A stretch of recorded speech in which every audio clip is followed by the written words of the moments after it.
So இன்றைக்கி டின்னருக்கு ஹெல்த்தியாக ஒரு பச்சை பயிறு தோசையும் கார சட்னியும் தான் பண்ணியிருக்கேன்.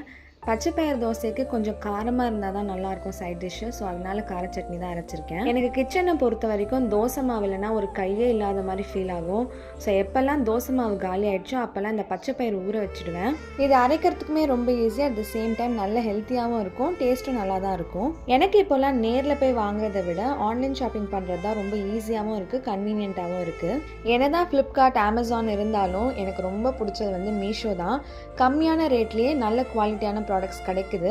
நம்ம ரிவ்யூஸ்லாம் கொஞ்சம் செக் பண்ணி வாங்கினோம்னா கண்டிப்பாக நல்ல ப்ராடக்ட்ஸே நம்ம வாங்கலாம். அண்ட் எனக்கு என் வீட்டை அழகாக வச்சுக்கிறது ரொம்ப பிடிக்கும். ஸோ அப்படி மீஷோவை ஸ்க்ரால் பண்ணும்போது ஒரு 100 rupeesக்கு இந்த ப்ராடக்ட் எனக்கு கிடச்சிது. இது ஜஸ்ட் கோல்டன் ஸ்ட்ரிப்ஸ் மாதிரி இருக்குது. அண்ட் இதுலேயே கம் தராங்க. ஸோ எங்கே வேணால் இது நம்ம ஸ்டிக் பண்ணிக்கலாம். இது எல்லாத்தையும் நம்மளுக்கு பிடிச்ச மாதிரி ஒட்டிட்டு மேலே இருக்க ஸ்டிக்கரை ரிமூவ் பண்ணிட்டா அந்த டிசைன் பார்க்கவே ரொம்ப அழகாக இருந்தது.